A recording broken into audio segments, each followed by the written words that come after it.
Maya's hands trembled as she watched the man in the expensive suit lean back in his chair, laughing. His voice carried across the restaurant floor, not in English, but in German. Smooth, confident, arrogant. She didn't understand the words, but she understood the tone. It was the sound of a man who thought he was invisible to people like her. What he didn't know was that the black waitress standing 3 feet away, the one he barely glanced at, understood every single word he was saying. And what she heard would change everything.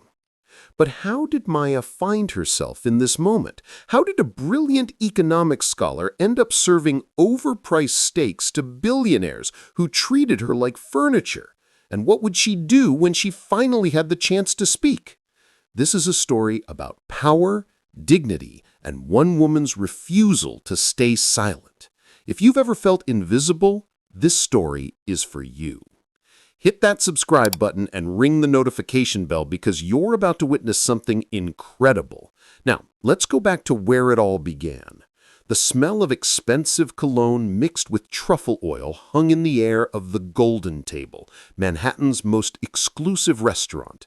This wasn't the kind of place where regular people ate. This was where deals worth millions got made over wine that cost more than most folks' monthly rent. And Maya Richardson? She was a ghost here. 26 years old, medium height, with natural curls pulled back into a neat bun.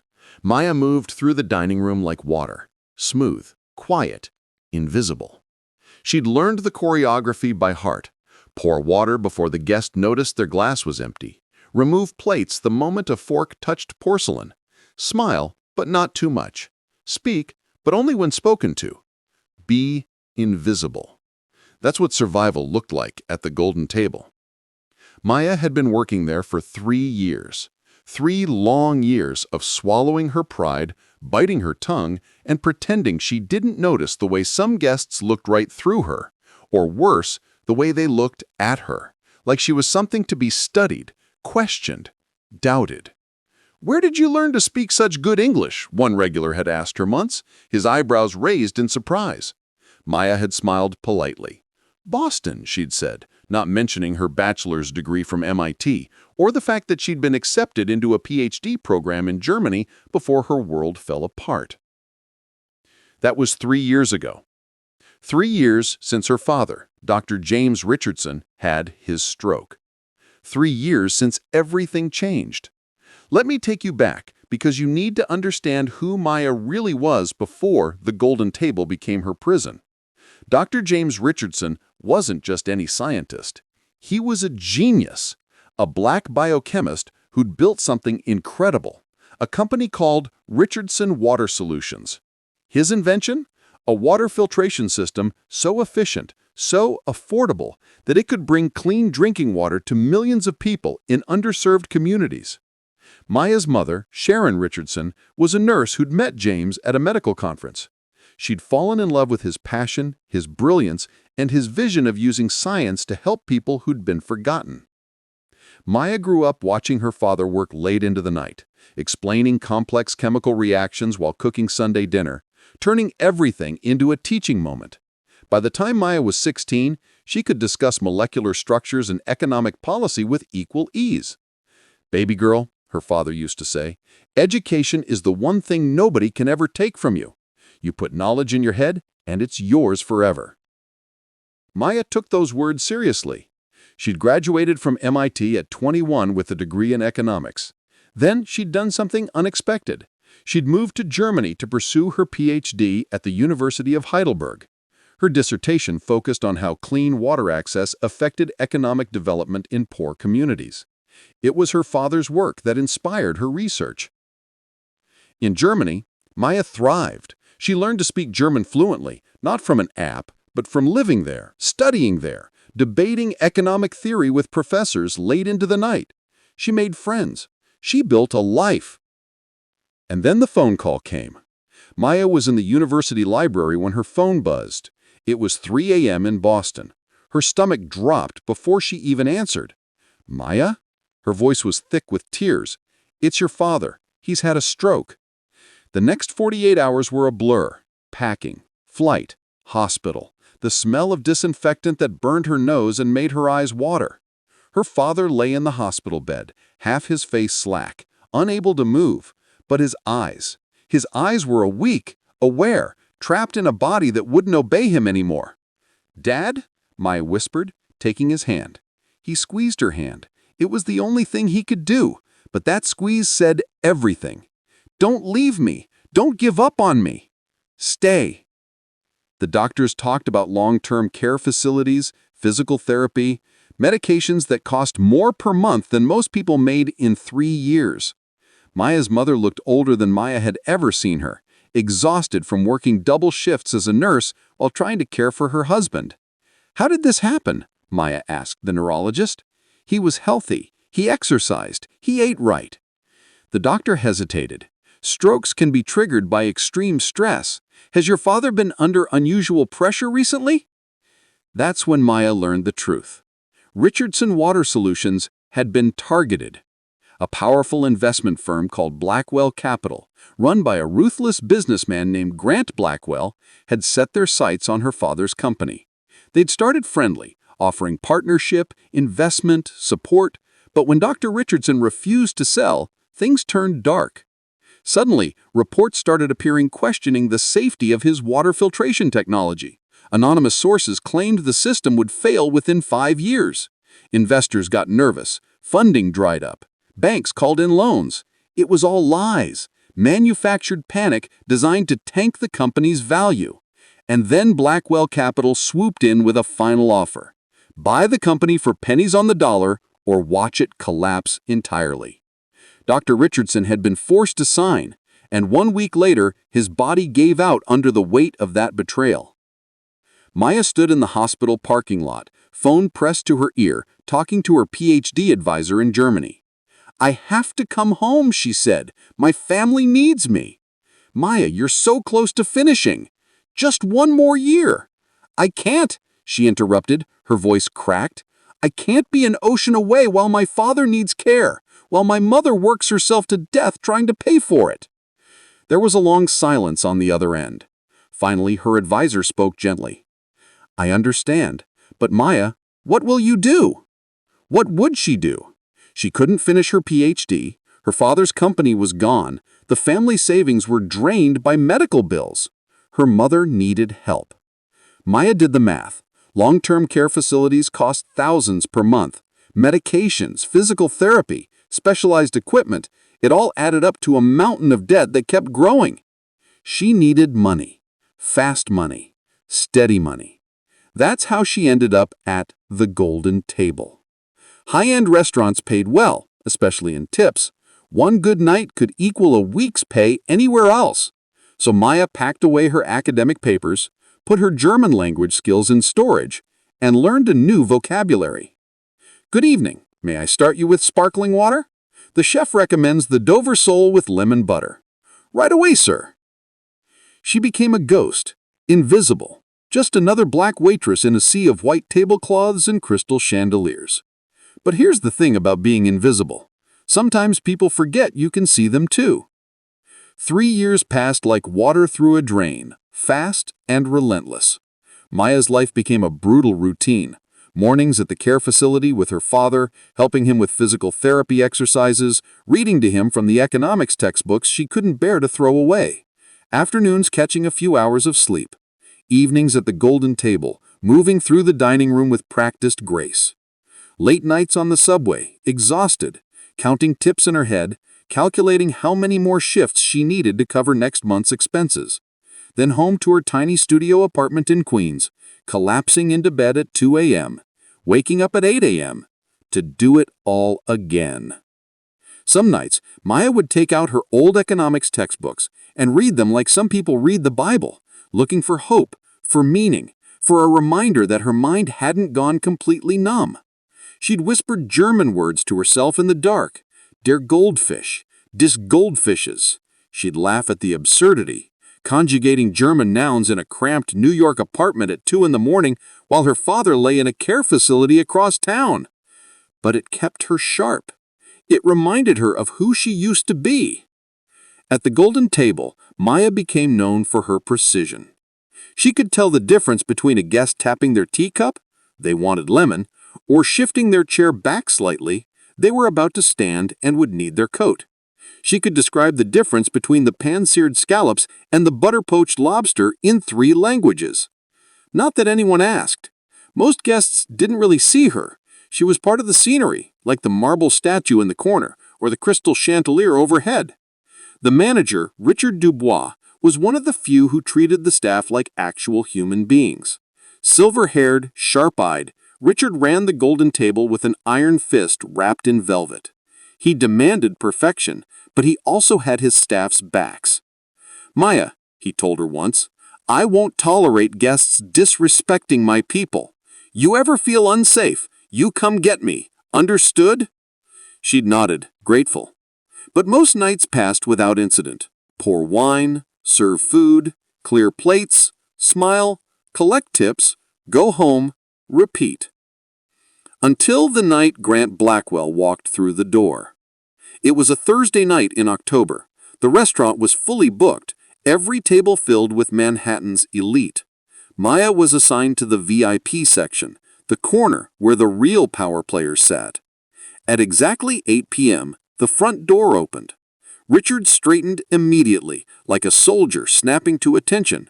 Maya noticed his reaction and glanced towards the entrance. Grant Blackwell. She recognized him instantly from the news articles she'd read 3 years ago, from the photos that had haunted her during her father's worst days. Tall, imposing, in a suit that probably cost more than her yearly rent. Salt and pepper hair perfectly styled, jaw set like he was carved from granite. Next to him was a younger man, late 30s, quick to smile, his assistant probably, or protégé. "Mr. Blackwell," Richard said smoothly, "your usual table is ready." Grant didn't acknowledge him with words, just a slight nod, like Richard was a well-trained dog. Maya's heart was pounding, but her face remained perfectly neutral. She picked up 2 bottles of sparkling water and walked toward their table. "Breathe," she told herself. "Just another table. Just another guest." "Good evening, gentlemen," she said, her voice steady. "Still or sparkling water to start?" The younger man glanced up briefly. "San Pellegrino, 2 bottles." Grant Blackwell didn't even look at her. He was already talking, voice low and confident, describing some business deal like he was reading a grocery list. Cut 40% of the staff, kept the intellectual property, sold the server division in 3 weeks, 50% profit margin. His companion whistled low.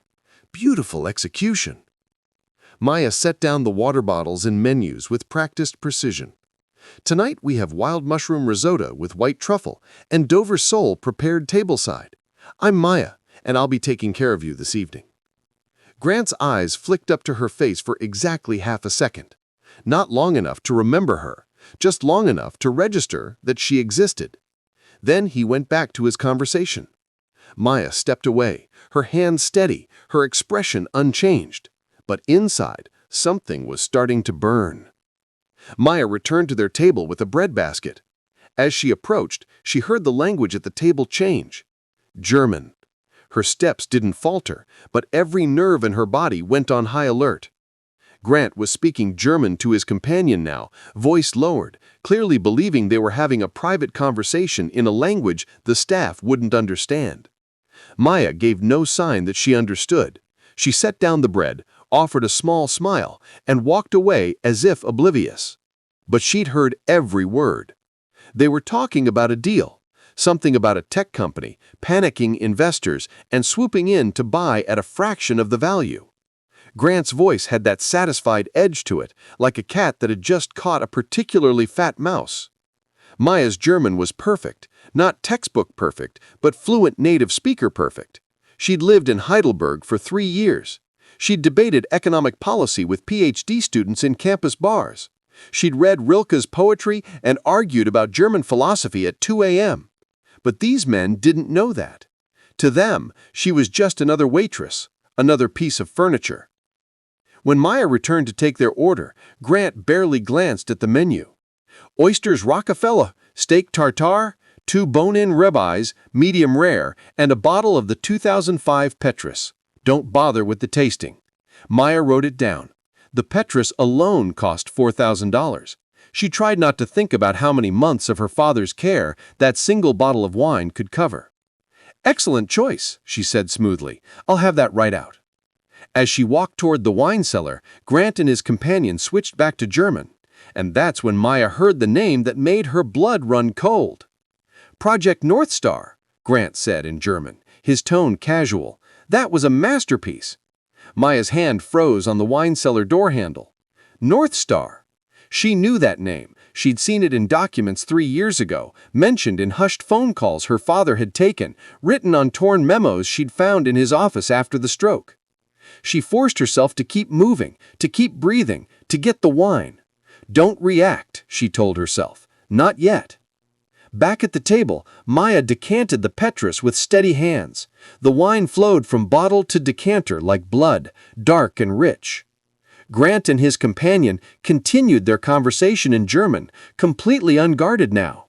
The key to North Star, Grant was saying in German, was making the old man believe every word we fed him, leak the right information to the right people, plant doubts about the technology's long-term viability.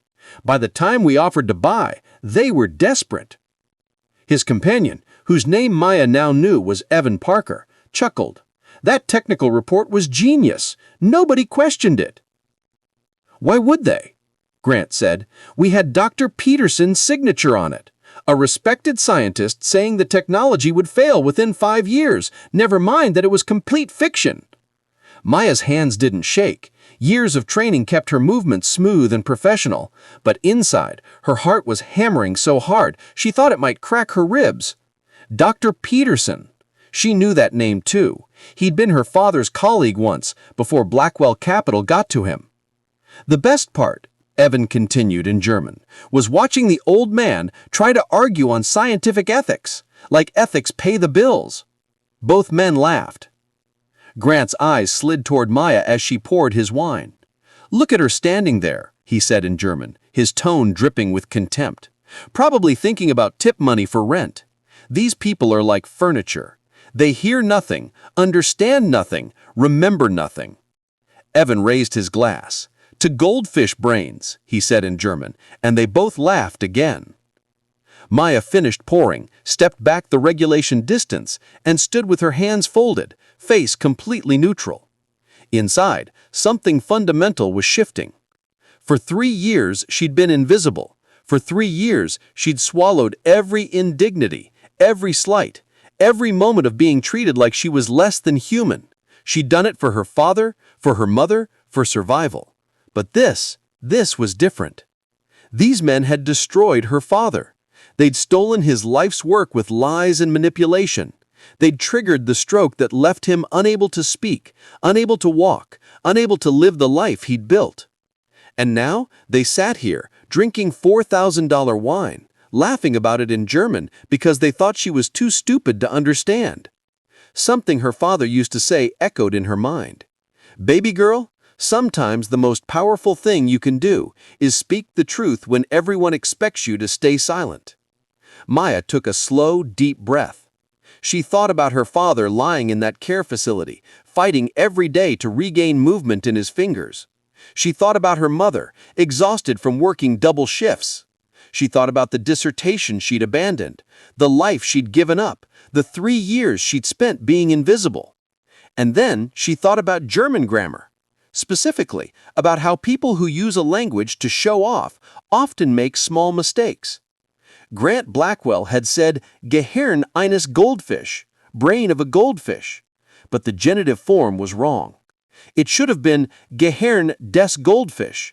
No, wait, he'd gotten it wrong. The correct genitive of goldfish was des Goldfisches. A small mistake, the kind a native speaker wouldn't make, the kind that revealed someone was using a language as a weapon without fully mastering it. Maya smiled slightly. Maya stood perfectly still, hands folded, face neutral. Inside, her heart was pounding like a drum. Grant Blackwell reached for his wine glass, still speaking German to Evan Parker, still laughing about how they destroyed her father's company, still thinking she couldn't understand a single word. Maya had a choice to make. She could stay silent, Keep her job, keep the peace, keep being invisible. Or she could do something that would change everything. Her father's voice echoed in her mind. Sometimes the most powerful thing you can do is speak the truth when everyone expects you to stay silent. Maya took one slow, steady breath. And then she spoke. The main course arrived 15 minutes later. 2 bone-in ribeyes sizzling with butter, fat glistening under the chandelier light. Maya carried them to the table herself, setting them down with practiced precision. But this time, she didn't step back. She stood there, spine straight, looking directly at Grant Blackwell. Grant frowned slightly, noticing for the first time that something was different. "Is there a problem?" he asked in English, his tone sharp. The surrounding tables went quiet. Richard Dubois, the manager, appeared at the edge of Maya's vision, sensing the shift in atmosphere. Maya could feel dozens of eyes turning toward her. The entire VIP section seemed to hold its breath.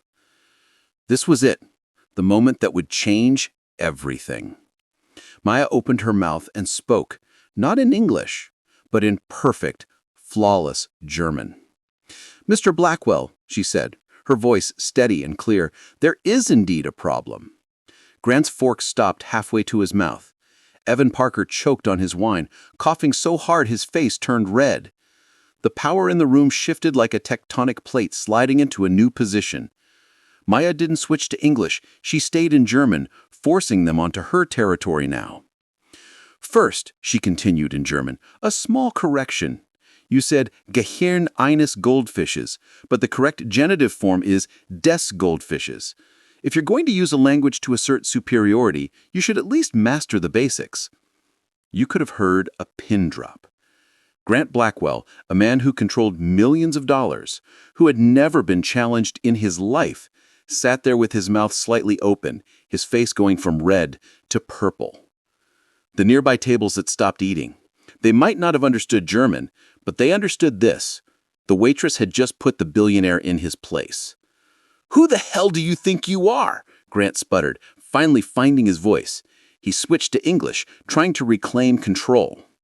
But Maya didn't give him that bridge. She stayed in German. "You want to know who I am?" she said, her voice cutting through the silence like a blade. "I'm someone whose concerns go far beyond tip money for rent." She paused, letting that sink in.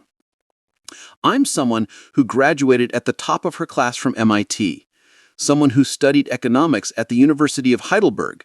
Someone who speaks German fluently because I lived in your beloved Germany for 3 years." Grant's face had gone from red to purple. "But the name you should remember," Maya continued, her voice dropping lower, "isn't mine." She let the silence stretch for one perfect heartbeat. "I am Maya Richardson, daughter of Dr. James Richardson."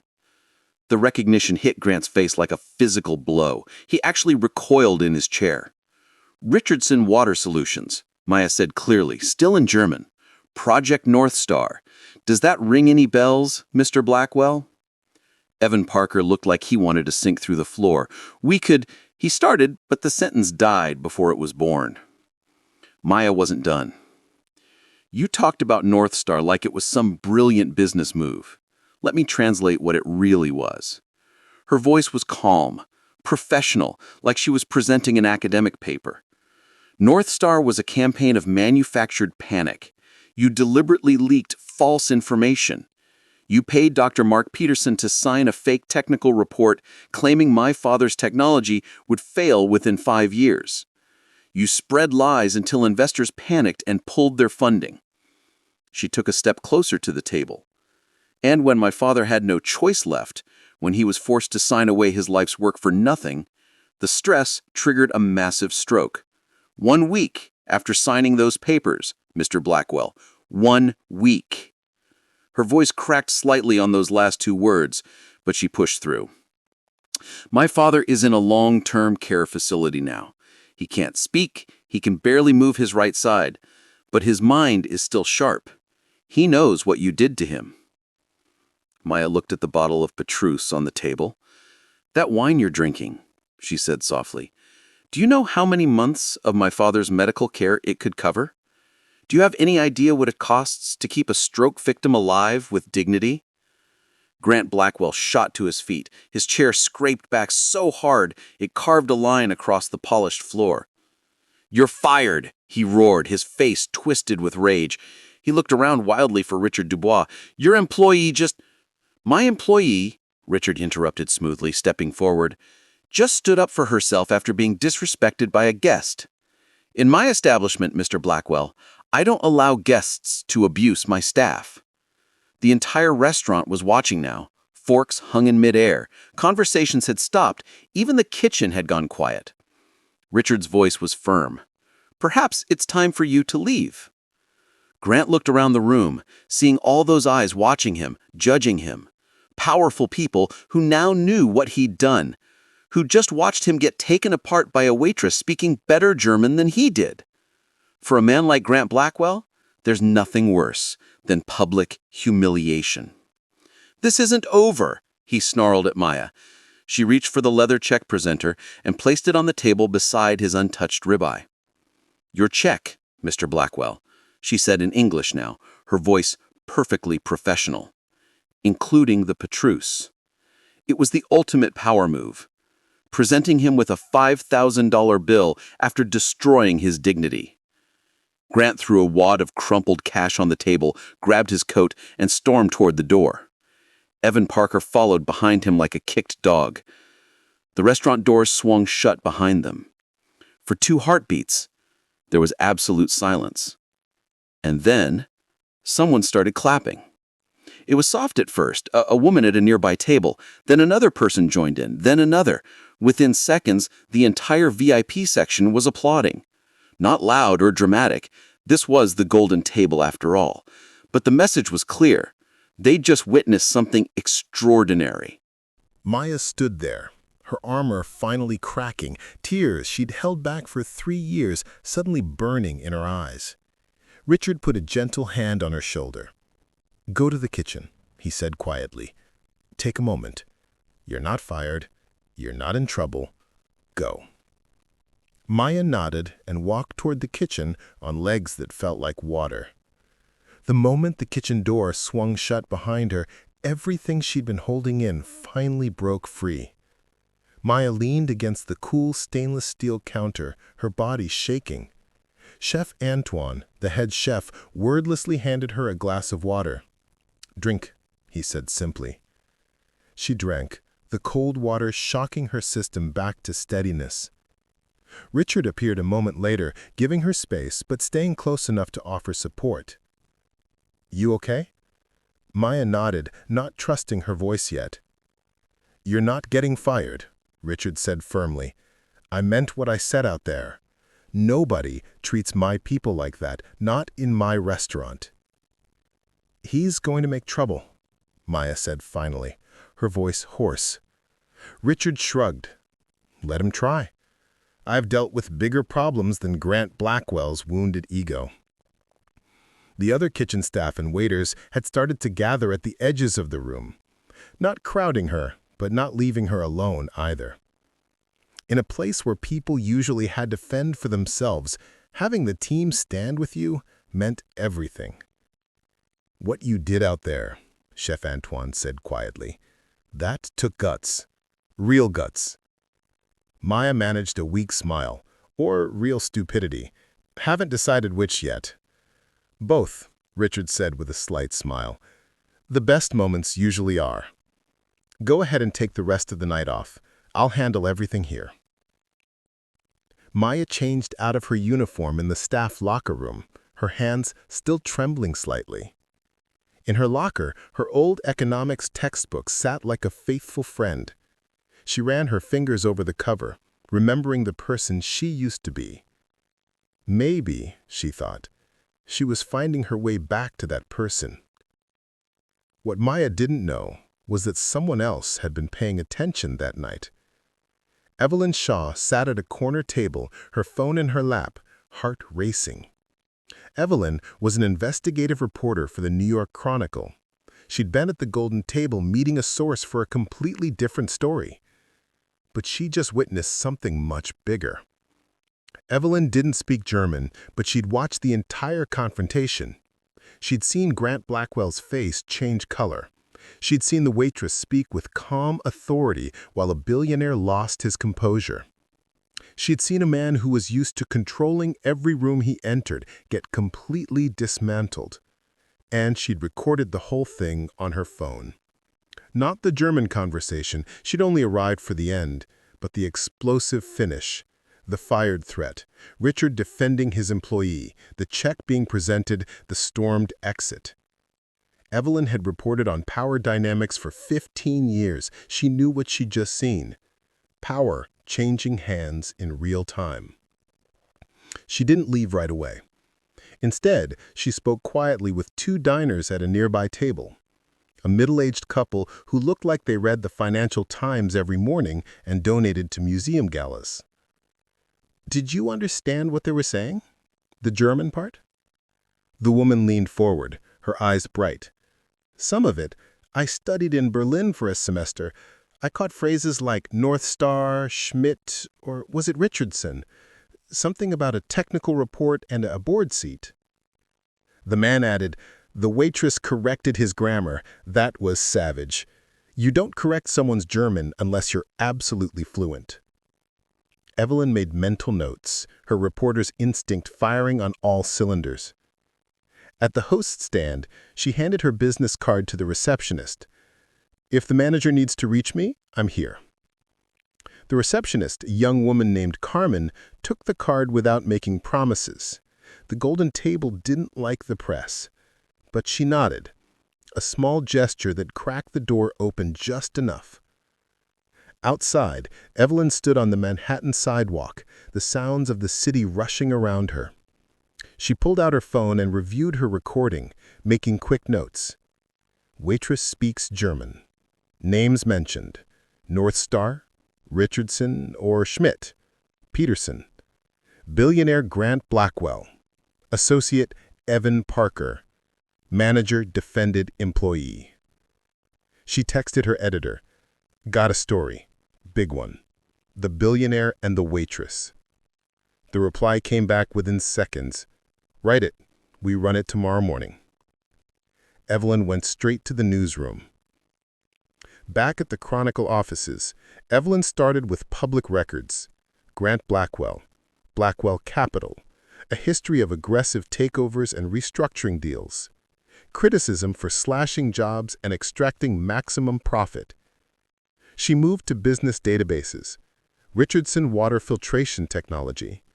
Signs of financial trouble 3 years ago, followed by a quiet acquisition by Blackwell Capital. She dug deeper. Old press releases, industry forums, a financial analyst who'd once mentioned something called Project North Star in a leaked internal document. The pieces were starting to fit together. The missing piece was the waitress. Evelyn needed a name. She went back to the golden table the next morning during shift change.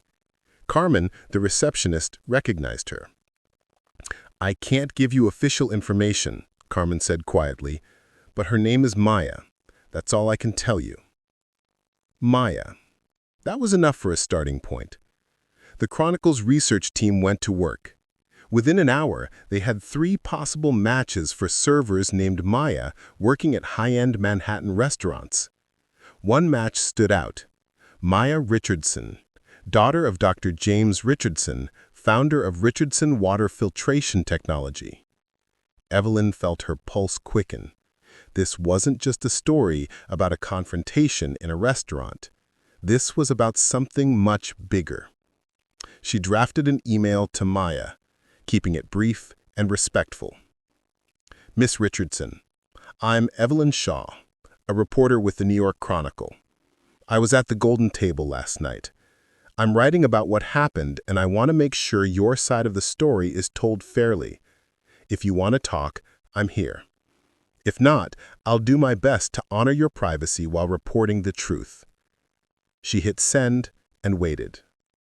No reply came immediately. Evelyn didn't push. Instead, she wrote the story with what she had, being careful to verify every fact to separate observation from conclusion. The article she crafted focused on the scene itself, the power dynamic, the linguistic confrontation, the manager who defended his employee. She left 3 placeholders for the North Star and Richardson details she still needed to confirm. At 3 a.m., Evelyn filed her story. The editor replied at 3:10 a.m., running in the morning edition, 6:30 a.m. online, 7 a.m. print. The headline was simple but powerful. The Billionaire and the Waitress. When speaking truth costs everything. Evelyn dozed at her desk, coffee growing cold, knowing that when the sun came up, everything was about to change. At 6:32 a.m., the New York Chronicle's digital edition went live. By 7:05 a.m., the article was the top story on their homepage. By 8 a.m., it had been shared 5,000 times on social media. By 8:30 a.m., hashtag Golden Table Waitress was trending nationwide. The story exploded across the internet. People who'd felt invisible their whole lives saw themselves in Maya. Service workers who'd been talked down to, disrespected, treated like furniture, they all felt the power of watching someone finally speak up. The comments poured in. This is what courage looks like. She lost her job but kept her dignity. We need more people willing to speak truth to power. The hospitality industry community shared it as a case study in ethical management. Richard Dubois defending his employee became the gold standard for how restaurants should treat their staff. But the finance and tech community latched on to 3 words: North Star, Richardson, and Peterson. Those words were anchors pulling them deeper into something much bigger than a viral confrontation. At Blackwell Capital's offices, chaos erupted. Grant's PR team scrambled to contain the damage. They drafted a statement, an apology for inappropriate language, respect for service workers, lessons learned. But the statement carefully avoided mentioning North Star. The in-house legal counsel warned, "Don't touch it. If you acknowledge North Star, you open the door to liability." But the markets don't wait for legal advice. By 9:30 a.m., major investment accounts were calling, asking questions. If the Richardson story is true, if Blackwell Capital had used fabricated reports to tank a company's value, what did that mean for legal liability, for reputation, for future deals? At 9:47 a.m., an internal email went out. Emergency leadership meeting, 10:15 a.m. Begin with Evan Parker's situation. Evan became the first piece thrown overboard. At 10:12 a.m., his phone buzzed with a text. "You're suspended, stay home, wait for instructions." Evan stared at the screen, unsurprised, but still stunned. He'd spent years learning the rules of power. The first rule, when things go wrong, the underlings get sacrificed first. At 10:30 a.m., Grant sat at the head of the boardroom table, surrounded by lawyers, executives, and board members who suddenly weren't returning his calls as quickly as they used to. "What's the damage assessment?" the CFO asked. "Significant," the PR director replied. "The story's everywhere, and people are digging into North Star." "Do we have exposure?" an independent director asked, her pen poised over her notepad. The lawyer cut in sharply. "Don't discuss specifics here. This conversation isn't privileged." Everyone went silent. In the world of corporate crisis management, that silence said everything. Maya's phone wouldn't stop buzzing. Unknown numbers, text messages, emails flooding her inbox faster than she could read them. Reporters wanting interviews, strangers offering support, and one email that stood out from all the rest. Subject: Your Father's Legacy. From Robert Chen, CEO, Phoenix Holdings. Maya stared at the email for a full minute before opening it. Her hand trembled slightly as she clicked. "Miss Richardson, I once tried to partner with Richardson Water Solutions. Your father was a visionary. What happened to him was a tragedy that should never have occurred. I watched the news this morning. The intelligence and courage you displayed reminded me why I got into this business, to support people who care more than profit. Phoenix Foldings is launching an ethical innovation initiative. If you're interested in building something that matters, my door is open. This isn't charity. This is a job offer. Maya read it 3 times, her heart pounding. Was this real? Or was this another powerful man making promises he wouldn't keep? By 11 a.m., Evelyn Shaw published a follow-up article. She'd tracked down 3 former Richardson Water Solutions employees. 2 agreed to speak on condition of anonymity. One said, "There was a report that suddenly appeared. It claimed the technology would fail within 5 years, but none of us had ever seen that data. When we asked about it, we got shut down." Another former employee added, "Dr. Peterson's signature was on it. We trusted him. Looking back now, I don't think any of us actually verified the data ourselves." Evelyn tried calling Dr. Mark Peterson. No answer. But by noon, Peterson's personal lawyer was calling him with a message that would change everything. "You need to talk. Now." Peterson sat in his home office, head in his hands. He'd been living with the guilt for 3 years. 3 years of watching his career prosper while James Richardson suffered. 3 years of pretending the money was worth it. It wasn't. His lawyer laid it out simply. The story's out. Federal regulators are going to start asking questions. You can be the subject of the investigation, or you can be the witness who helps. Your choice. Peterson closed his eyes and said, "I want to cooperate." What he didn't know was that at that exact moment, at the Securities and Exchange Commission offices downtown, an analyst had already flagged the New York Chronicle article. A message pinged across internal systems. "Check acquisitions 3 years ago. Any involving falsified technical reports. Codename North Star." It wasn't a full investigation yet, just the first glance from an authority that had the power to tear apart corporate empires. Maya sat in her tiny Queens apartment, staring at Robert Chen's email on her laptop screen. Her phone kept buzzing. She'd silenced it an hour ago, but the notifications kept piling up. She felt like she was standing at the edge of a cliff and someone was asking her to jump without knowing if there was water below or rocks. For 3 years, she'd been invisible, safe in her invisibility, even if it hurt. Now, she was everywhere. Her story shared millions of times. Her name known by strangers, her face, thankfully, still mostly private since the Chronicle had respected her privacy enough to not publish her photo. But visibility came with danger. Grant Blackwell was dangerous. Men like him didn't just accept public humiliation, they struck back. Maya thought about her father, about the stroke that had stolen his voice. She thought about her mother, working double shifts to keep them afloat. She thought about the 3 years she'd spent pouring wine for people who looked through her like she was glass. And then she thought about what her father used to tell her. "Baby girl, the safest path isn't always the right path. Sometimes you have to step into the fire to forge something stronger." Maya opened a reply to Robert Chen's email. Her fingers hovered over the keyboard for a long moment. Then she typed, "Mr. Chen, I need 48 hours to think, but I have one question. If I accept, can we work on getting my father's patents back?" She hit send before she could second-guess herself. The reply came back in less than 15 minutes. "That's exactly the kind of question I was hoping you'd ask. The answer is yes. Let's talk." At 1:40 p.m., Blackwell Capital released their official statement. It was everything you'd expect from a cornered corporation. Careful language, vague apologies, and a scapegoat. Blackwell Capital regrets the inappropriate language used by our representatives at a recent business dinner. We hold our team to the highest standards of professionalism and respect. Evan Parker's employment has been terminated effective immediately. We remain committed to ethical business practices. No mention of North Star, no mention of Richardson, no mention of falsified reports. The public reaction was swift and brutal. Weak apology. They're throwing the assistant under the bus while the real criminal stays safe. They apologized for inappropriate language, but not for destroying a man's company with lies.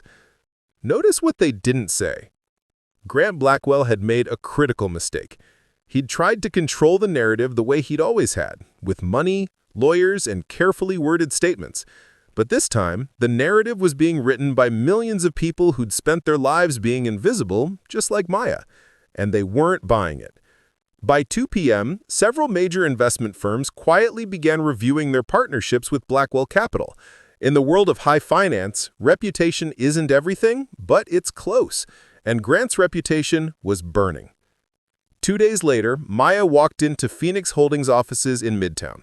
The building was modest compared to the glass and steel giants around it, clean, professional, but not trying to intimidate. The kind who was secure enough not to need the show. Robert Chen met her in the lobby himself. He was in his early 50s, Asian American with kind eyes and a firm handshake.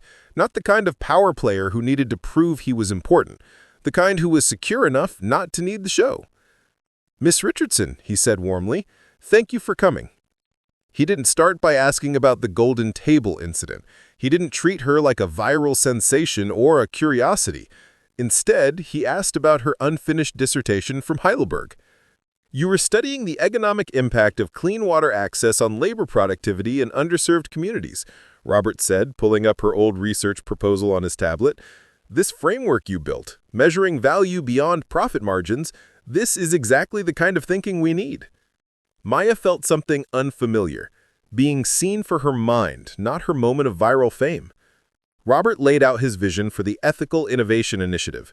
"We invest in technology that solves real problems without selling its soul for profit. Clean water, affordable housing, sustainable food systems. But we need someone to build the framework, to make sure we're not just talking about ethics, we're actually living it." He slid a folder across the desk. "This is the charter. Independent Ethics Committee, whistleblower protections, quarterly transparency reports. I won't pretend it's perfect, but it's genuine." Maya read through the documents carefully. She'd learned not to trust words on paper, but these weren't empty promises. They were concrete structures, legal protections, real accountability measures. "What's holding you back?" Robert asked after she'd been quiet for several minutes. Maya looked up, meeting his eyes directly. "The fear that I'm just trading one gilded cage for another. Your world is still a fortress, Mr. Chen. Just different colored velvet on the chairs." Robert nodded slowly, not insulted. "True, but here's the difference. You'd be the one holding the key. You'd have veto power over deals that compromise the mission. You'd build the framework that keeps us honest." He leaned forward. "I'm not offering you a job as a token. I'm offering you the chance to do what your father couldn't finish. Get that water filtration technology out into the world, protected from people like Grant Blackwell." Maya felt tears prick her eyes. "The patents! Our legal team is already looking into it. Blackwell's bleeding right now. His assets are toxic. Sometimes the best time to buy something back is when the seller is desperate to cut losses." Maya took a deep breath. She thought about her father, about the nights he'd spent reading German poetry to her, about his dream of bringing clean water to communities that had been forgotten. "I'll do it," she said. "But I have conditions." Robert smiled. "I'd be disappointed if you didn't." Maya started at Phoenix Holdings the following Monday. Her first day, she walked into an empty conference room, an empty in a good way, a blank canvas. Her team was small but brilliant. Priya, an impact analysis specialist, Marcus, a product engineer with a background in sustainable design, and Elena, a lawyer who'd spent years working on human rights cases. They looked at Maya not as a viral celebrity, but as their boss, someone who'd earned her place through knowledge and courage.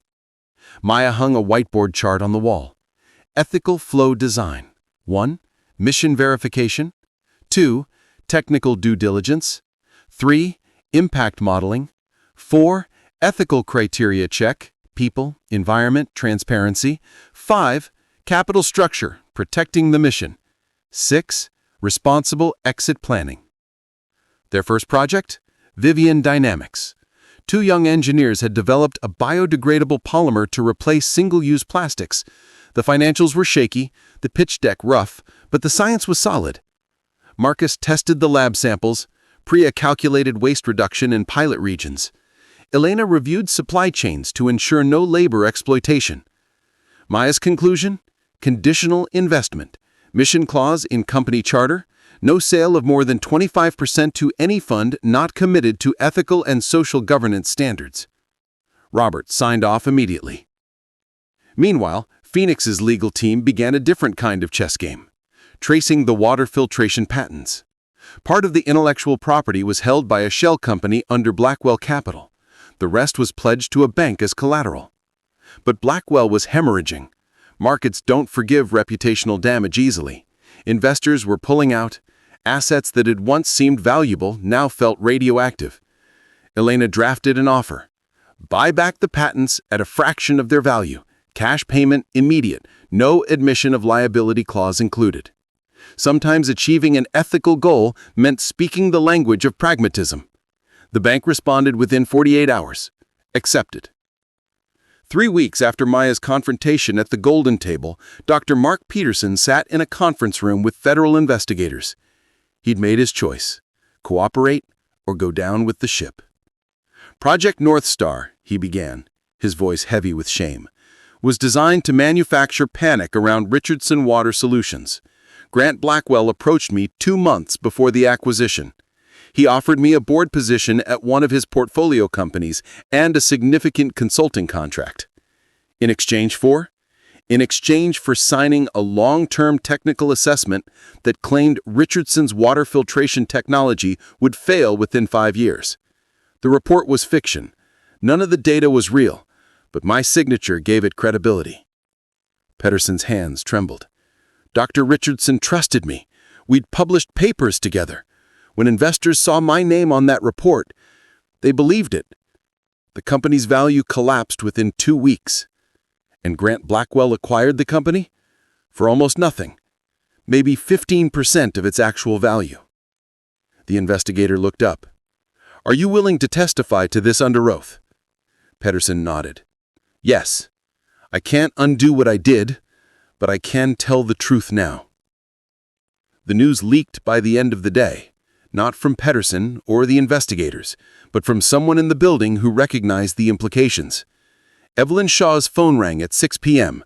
Her source spoke quickly. Pedersen's cooperating. North Star's confirmed. You were right.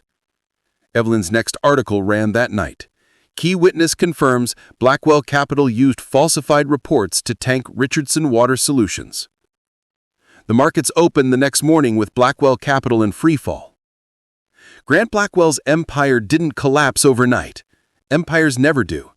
They crack slowly, like ice under rising temperatures, until one day the whole thing gives way. First, the board forced him to step down as CEO. Temporarily, the press release said. Everyone knew what that meant. Then the lawsuit started.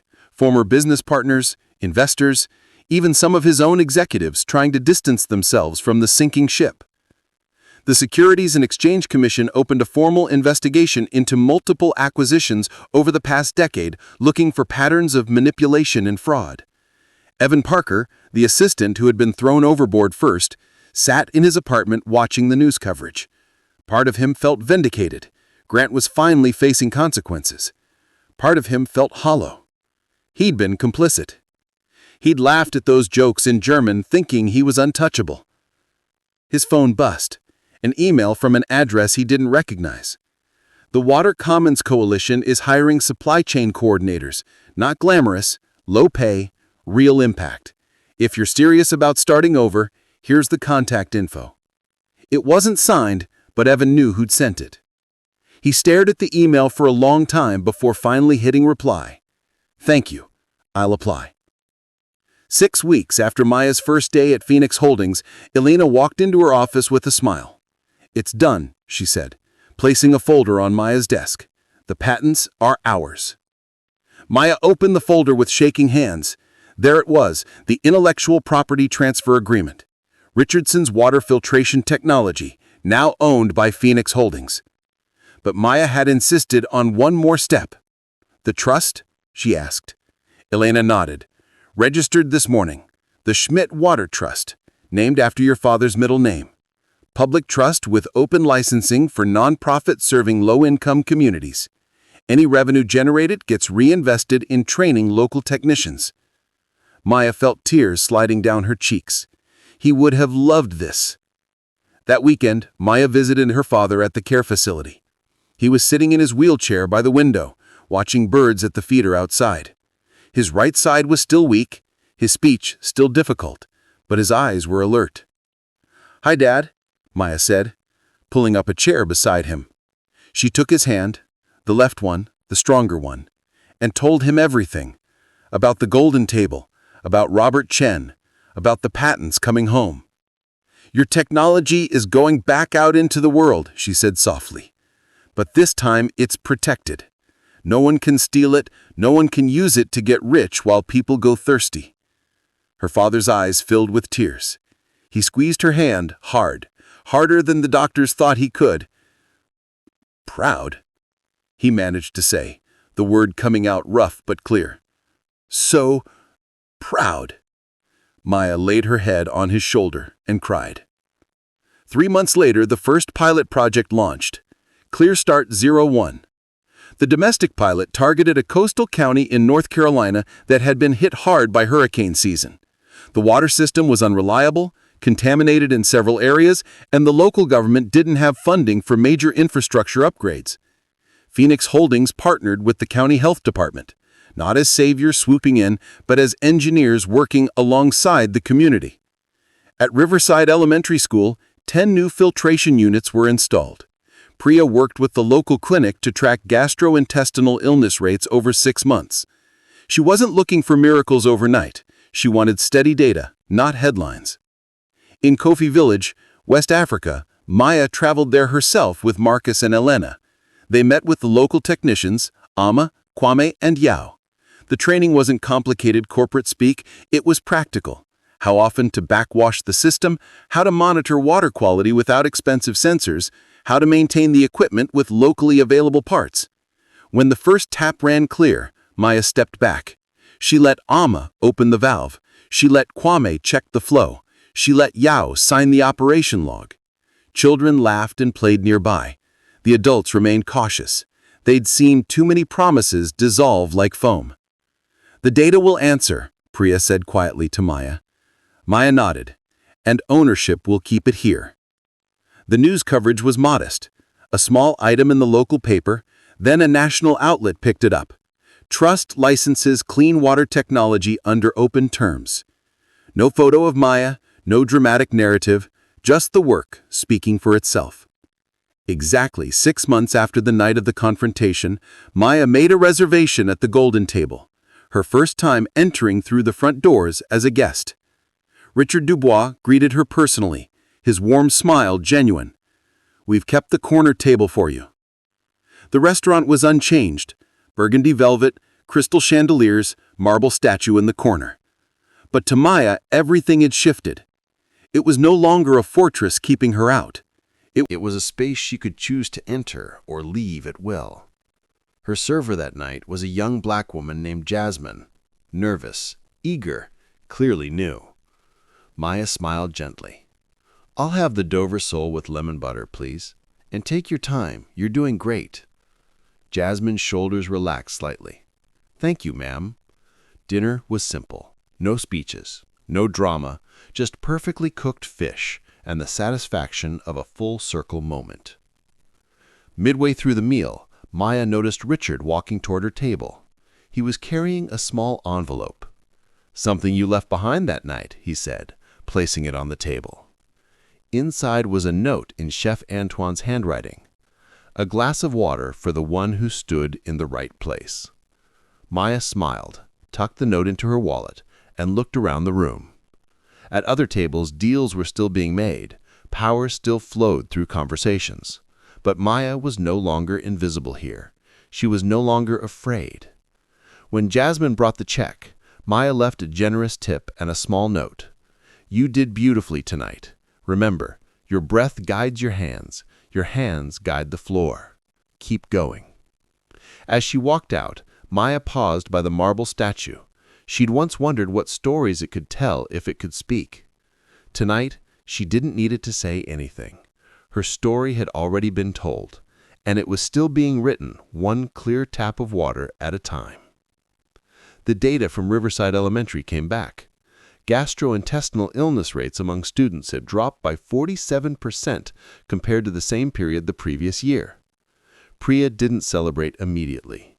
We need third-quarter data to rule out seasonal effects. But the numbers held. By month 9, the reduction was consistent. Clear, measurable impact. In Kofi Village, Amma sent a photo. Children lining up with empty bottles waiting for their turn at the community tap. Clean water. Free water. Water that belonged to the community, not to investors at Ocean Away. Marcus replied in their group chat, "Don't forget the backwash schedule this week." Their language wasn't English or German or any spoken tongue. It was the language of process, steady, correct, patient. Meanwhile, the investigation into Blackwell Capital concluded. Grant Blackwell agreed to a settlement, fines, restitution to affected companies, and a permanent ban from serving as an officer or director of any publicly traded company. He'd escaped criminal charges by cooperating at the last minute and paying massive penalties. But his empire was gone, his reputation destroyed. His name would forever be associated with fraud and manipulation. Evan Parker finished his first year at the Water Commons Coalition. Nobody there knew who he used to be. They just knew him as the quiet guy in the warehouse who made sure valves and gaskets got to the right places on time. It wasn't glamorous, but it was honest work. And some nights, lying in bed, Evan felt something he hadn't felt in years. Peace. 1 year after that night at the Golden Table, Maya stood in front of a college auditorium, invited to speak at her alma mater, MIT. The students looked at her with curiosity. Some knew her story from the viral news coverage. Others just knew she was doing something interesting with ethical investment and clean water technology. "I'm going to tell you something they don't teach in business school," Maya began. "Power isn't about having the loudest voice or the most money. Real power is knowing when to speak and what to say when everyone expects you to stay silent." She paused, letting that sink in. "A year ago, I was invisible. I served food to people who looked through me like I was glass. And for a long time, I thought that invisibility was survival. I thought keeping my head down and collecting my paycheck was the smart thing to do. But invisibility comes with a cost. It costs you your dignity, your voice, your sense of self. And eventually, you start to forget that you ever had those things to begin with." A student raised her hand. "What made you finally speak up?" Maya smiled. "I heard something I couldn't unhear. These men were laughing about destroying my father's life's work, and they thought I was too stupid to understand. They used a different language because they believed I was invisible. But here's what they didn't know. Invisible doesn't mean powerless. Sometimes being underestimated is the greatest advantage you can have." Another student spoke up. "Were you scared?" Maya admitted, "Terrified. I knew I might lose my job. I knew I might make things worse. But I also knew that if I stayed silent, I'd lose something more important. My ability to look at myself in the mirror." She took a breath. "Here's the lesson I want you to take away. Speaking truth to power doesn't always look dramatic. It doesn't always go viral. Sometimes it's just showing up every day and doing the right thing, even when nobody's watching. Sometimes it's building systems that protect people instead of exploiting them. Sometimes it's choosing the harder path because it's the right path. My father used to tell me, the safest path isn't always the right path. He was right. Playing it safe kept me small. Speaking up made me free." The auditorium was silent. "So, my challenge to you is this. Don't wait until you're powerful to start doing the right thing.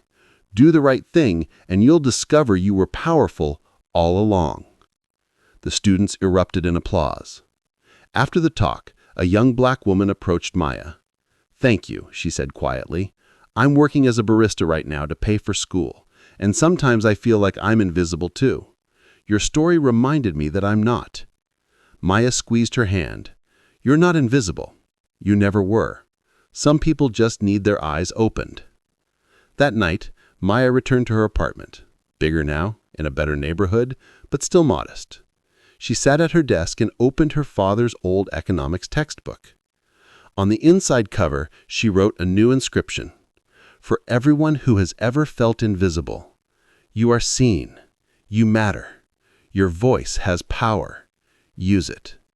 She closed the book and looked out the window at the Manhattan skyline, glowing in the darkness. Somewhere in that city, a young server was pouring wine for people who didn't see them. Somewhere, a brilliant mind was being wasted because someone had told them they weren't good enough. Somewhere, someone was choosing between speaking up and staying safe. Maya hoped they'd choose courage, because she'd learned something important. Changing the world doesn't always require wealth or fame or connections. Sometimes it just requires one person willing to say, "I see you. I hear you. What you did was wrong, and I'm not going to stay silent anymore." That's the power of speaking truth. That's the power of refusing to be invisible. That's the power that belongs to all of us, if we're brave enough to use it. Maya's story teaches us that dignity cannot be bought or sold. Power doesn't come from money or position. It comes from knowing your worth and refusing to accept less than you deserve. When you're invisible to others, it's easy to become invisible to yourself. But invisibility is an illusion. You are always seen by God, by the universe, by the people who truly matter. Speaking truth to power requires courage, but silence requires something far more costly: your soul. Maya chose courage. She chose truth. She chose herself. And in doing so, she changed not just her own life, but the lives of countless people who would drink clean water because of her father's technology. Technology that almost died in the shadows, but was brought back into the light. The question is, when your moment comes, what will you choose? If this story moved you, inspire someone else by sharing it. Drop a comment telling me what lesson you're taking away from Maya's journey. And subscribe to this channel for more powerful stories about ordinary people doing extraordinary things. Remember, you are never invisible. Your voice matters. Your story matters. Use it wisely. Thank you for watching, and I'll see you in the next story.